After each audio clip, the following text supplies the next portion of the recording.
क्या केवल ब्राह्मण ही बन सकते हैं कथावाचक? इटावा कथावाचक कांड नहीं है पहला केस। गैर ब्राह्मण कथावाचकों पर पहले भी लगी है रोक।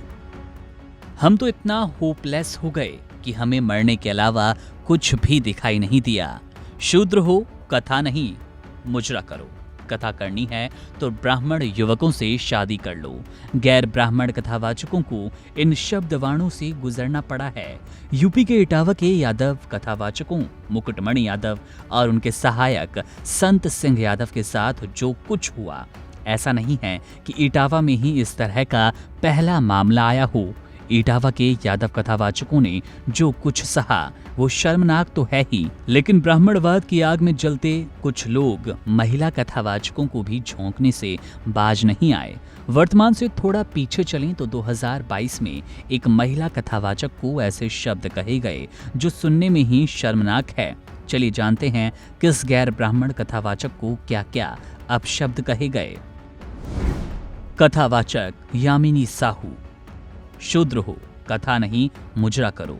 2022 में कथावाचक यामिनी साहू के लिए ऐसे शब्दों का इस्तेमाल किया गया।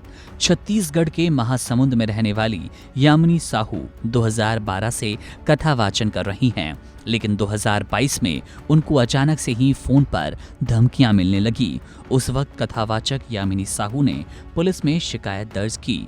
यामिनी साहू ने पुलिस को बताया कि फोन कर धमकी देने वाले उन्हें कहते हैं वो शूद्र है, व्यास मंच पर बैठकर भागवत कथा नहीं कह सकती। किसी भी गैर ब्राह्मण को व्यास की पीठ पर बैठकर कथा करने का अधिकार नहीं। इसके साथ ही ये भी कहा गया कि जाकर मुजरा करो। यामिनी साहू ने ये भी आरोप लगाए कि फोन पर धमकी देने वालों ने तो ये कहा कि अगर उन्होंने इसके बाद भी कथावाचन किया तो उनको मंच से उतार दिया जाएगा। यामिनी साहू को यहाँ भी कहा गया कि तुम जैसे लोग केले के छिलके हो। उस वक्त भी इस मामले में काफी बवाल हुआ था। कथावाचक देविका पटेल। छत्तीसगढ़ के बाद आते हैं एमपी के जबलपुर में। यहाँ एक कथावाचक हैं देविका पटेल, जिनके साथ भी कुछ ऐसा ही हुआ। कथावाचक देविका पटेल को इसी साल मार्च के महीने में कथावाचन नहीं करने की धमकी मिली। गैर ब्राह्मण यानी कि जाति की कुर्मी होने की वजह से उनके साथ उनके पिता को भी धमकी दी गई। इस मामले में कुछ ब्राह्मण युवकों ने कथावाचक देविका पटेल को धमकी दी कि वो एक गैर ब्राह्मण हैं और इसी वजह से कथा नहीं सुना सकती।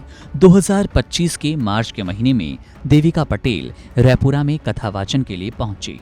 उसी वक्त स्थानीय ब्राह्मण युवकों ने उनकी कथा सुनने से इनकार किया, उन्हें रोक दिया। देविका पटेल को ये समझाया गया कि कथावाचन पर केवल ब्राह्मणों का अधिकार है। इसके साथ ही उनको ये भी कहा गया कि अगर उनको कथा सुनानी है तो वो किसी ब्राह्मण से शादी कर लें। उसके बाद उनको और उनके पिता को धमकाया गया, जिसके बाद जबलपुर में काफी बवाल हुआ और गैर ब्राह्मण जातियों के सैकड़ों लोग सड़कों पर उतर आए। वहीं पुलिस ने कथावाचक देविका पटेल की शिकायत पर 7 युवकों को गिरफ्तार किया था। ये सभी ब्राह्मण जाति से थे। जैसा कि आपने देखा जाना, कथावाचन के मामले में ब्राह्मणवाद का नासूर केवल यूपी तक नहीं बल्कि कई राज्यों में फैला।